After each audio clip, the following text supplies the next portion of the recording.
অনেক সাহাবী শুধু বাসায় যেতেন আবার ফিরে আসতেন তাকে একবার দেখার জন্য। বাসায় যেতেন আবার ফিরে আসতেন, উকি মেরে দেখতে আসতেন কেমন দেখে আসেন।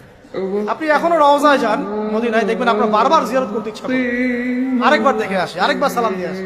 তাহলে জীবিত থাকতে তিনি কেমন ছিলেন আপনার বলার অপেক্ষা রাখে, বলার অপেক্ষা রাখে।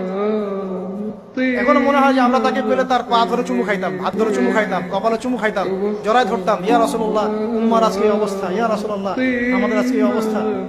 আমরা এরকম করতাম, পাগল হয়ে যেতাম। অনেক সাহাবী শুধু বাসায় যেতেন আবার ফিরে আসতেন তাকে একবার দেখার জন্য। বাসায় যেতেন আবার ফিরে আসতেন, উকি মেরে দেখতে আসতেন কেমন দেখে আসেন। আপনি এখনো রওজায় যান মদিনায়, দেখবেন আপনার বারবার জিয়ারত করতে ইচ্ছা করে, আরেকবার দেখে আসে, আরেকবার সালাম দিয়ে আসে। তাহলে জীবিত থাকতে তিনি কেমন ছিলেন আপনার বলার অপেক্ষা রাখে, বলার অপেক্ষা রাখে। এখনো মনে হয় যে আমরা তাকে পেলে তার পা ধরে চুমু খাইতাম, হাত ধরে চুমু খাইতাম, কপালে চুমু খাইতাম, জড়ায় ধরতাম, ইয়া রাসূলুল্লাহ উম্মার আজকে এই অবস্থা, ইয়া রাসূলুল্লাহ আমাদের আজকে এই অবস্থা। আমরা এরকম করতাম, পাগল হয়ে যেতাম।